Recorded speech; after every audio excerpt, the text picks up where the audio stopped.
Allez, avancez, avancez. Avancez, avancez.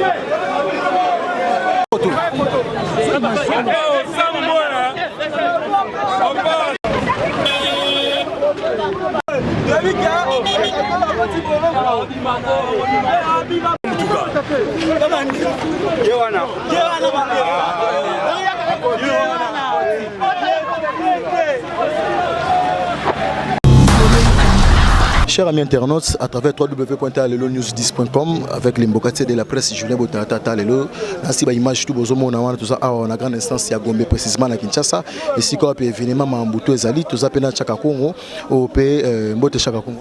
Bonjour. Votre impression par rapport à la réalité tout le cas Mambuto le cas. Bon c'est Belasego, c'est Belasego. C'est des douleurs quand même. Bien fraction ils ont consommé à Betty Mouté mon ami ça. Biso ça association hein as artiste ngana oza ko na côté artiste. Au moni que loko moko to rekita trop. Comment va traiter artiste na bango? Hein vraiment je n'ai pas aimé, ce n'est pas l'image bala sa kofi benya boye non. Ba lu kata ne ba bimisa ndenga sima quand même la dignité d'artiste. Quelque part babi mibe ko tali chef de l'état tali nani te soki fraction ezali et otala te mibe ko ça. Je n'ai pas aimé ça. Même à Kangami, hein, même image quand même que par exemple avec dignité, on continue à aimer les artistes. Là, on peut imaginer, on peut expliquer que Kofi Olomide a déjà un problème là, non, jamais n'a côté là, mon en danger. C'est artiste. Bon, ceux qui artiste en danger, on débat dans la fraction zali pour na yo. Bon, la fille est venue, fille à Mataï Kuna, fille on a le but qui a Wangani mais ça Wangani naïe. Oui, fille à Wangani, la fille à Wangani, fille à Wangani. Bozo kababi fille à Wangani naïe beaucoup. Wangani a bien papa naïe. Bon, de toute façon bon, ça m'a cambié à l'état. Bon, l'état ça moussa naïe, mais vraiment c'est Kofi mutazo ba niveau n'a été parce que c'est pas digne.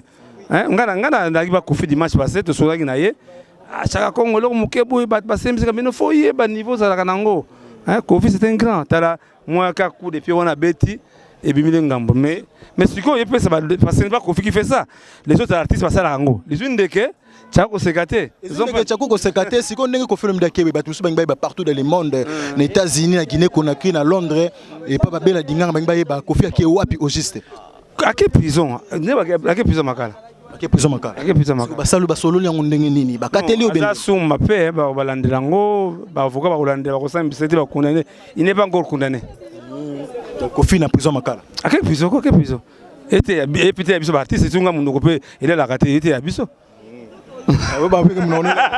Merci beaucoup Balande Misota le lobo comprendre à travers www.alelo-news10.com to misabno ba information toujours. Merci beaucoup.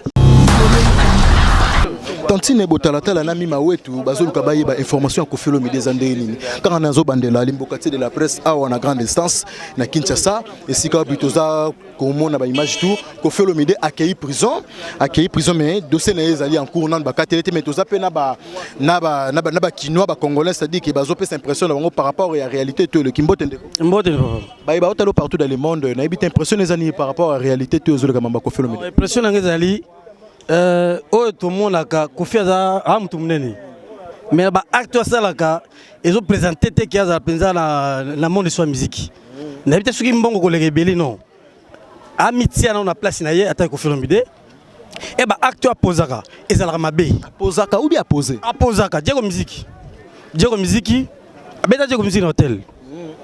yango sidoko ka susu ke ako beta lisusu danseuse na ye pe na mboka bato na Kenya abeta lisusu makabo ba nini to camera to e panzanaka bosoko azan nani na mboko toyebi ke a simple musicien oui ape mutu munene mais soko azo miye ba ndenge ko se peser teke na ki mutu munene na ye donc aza mutu mo fiba kanga ye a subir peine na niveau de prison que nous ayebi que nous que atelo ko sala eza bien te mo kilipe se pelango te abeta musique na ye abanango malamu mais asuki za mabela ba bêtise donc c'est ça il faut que akangama pour ngai akangama pour na yo ko film oui akangama pour être perdre mususu ba sa bêtise wana mais na penser que non motoko wera ko salango motoko chiba ko salango atana papa mba ke mabela te ko salango te mais ya kofika kande atanya masolango et mo pe bataka penini ata pétrole ke et kufite. Okay, merci Baïbota Labso partout dans le monde à travers www.alelonews10.com pour information merci beaucoup. Tozaka toujours kozoka impression ba congolais ba epé balinga Koffi Olomide tozapela ba congolais ndeko ko poussa na côté mbote ndeko na habité vraiment impressionné zanini par rapport à la réalité tozoloka tozana grande instance lelo Koffi Olomide à quelle prison en fait elo Koffi Asali pour na image na mboka c'est pas bon mais toutefois et comme il n'y a pas de star, surtout le caractère de Koffi, tout le monde a beaucoup plus de folie de grandeur. Mais c'est un responsable entreprise qui a la bonne côté, l'État est bien là aussi, la porte n'a aucun avocat n'a aucun lobao, qui n'a dossier n'est vide. Mais ils ont un clic moi parce que si manaye, n'enga qui wana ba sepeli. Donc pour monter ma bango kita, il faut y a qui n'est bien donc kuna CPRK pour monter ma bango kita. Mais toutefois ils ont une gravité à Obima. Net, ils ont vraiment dessus, ils ont très choqué, ils ont été prison. Oui.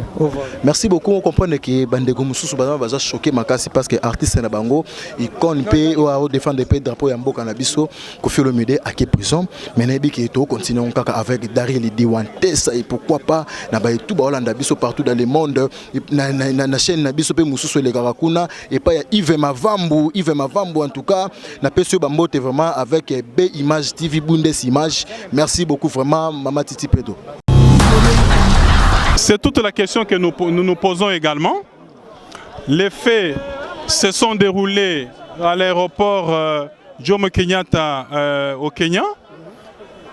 L'incident, tout le monde l'a suivi, ça a été relayé dans les réseaux sociaux. Sur le plan moral, l'artiste a reconnu les faits, il a même présenté ses excuses.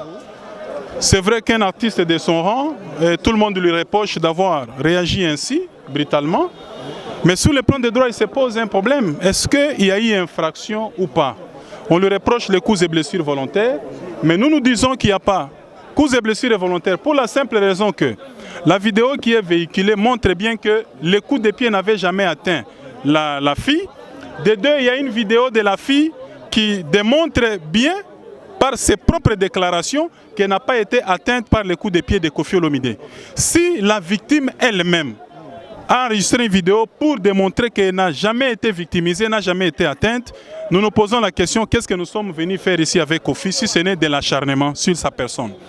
De deux, pour une infraction qui a été commise hors du territoire congolais, l'article 3, alinéa 3 du Code pénal, précise bien que la personne peut être poursuivie à la requête du ministère public à condition qu'il y ait la plainte de la victime.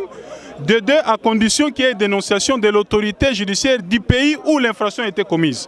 Ces deux conditions ne sont pas réunies. Le dossier est vide. Dans le dossier de Koffi, il n'y a ni plainte de la victime, ni la dénonciation des autorités kenyanes.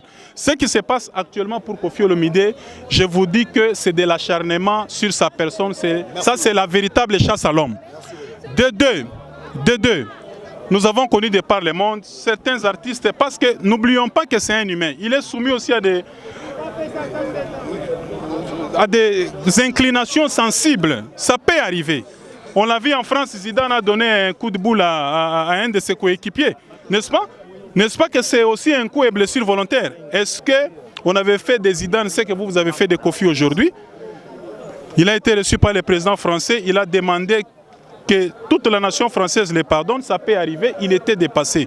On peut aussi le comprendre aujourd'hui. Ce n'est pas ce qui se passe parce que le dossier de Koffi est vide, on est en train de le médiatiser et de le politiser pour rien. Alors que sur le plan judiciaire, le dossier est vide. Des fois on le fait peut-être pour plaire à certaines personnes. On ne peut pas, la justice ne peut pas fonctionner selon les humeurs des gens.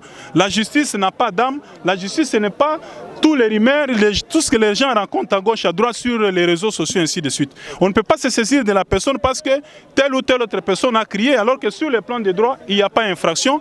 Et les autorités du pays où les faits ont été commis ont instruit au niveau de la police, ont classé les dossiers sans suite. Merci.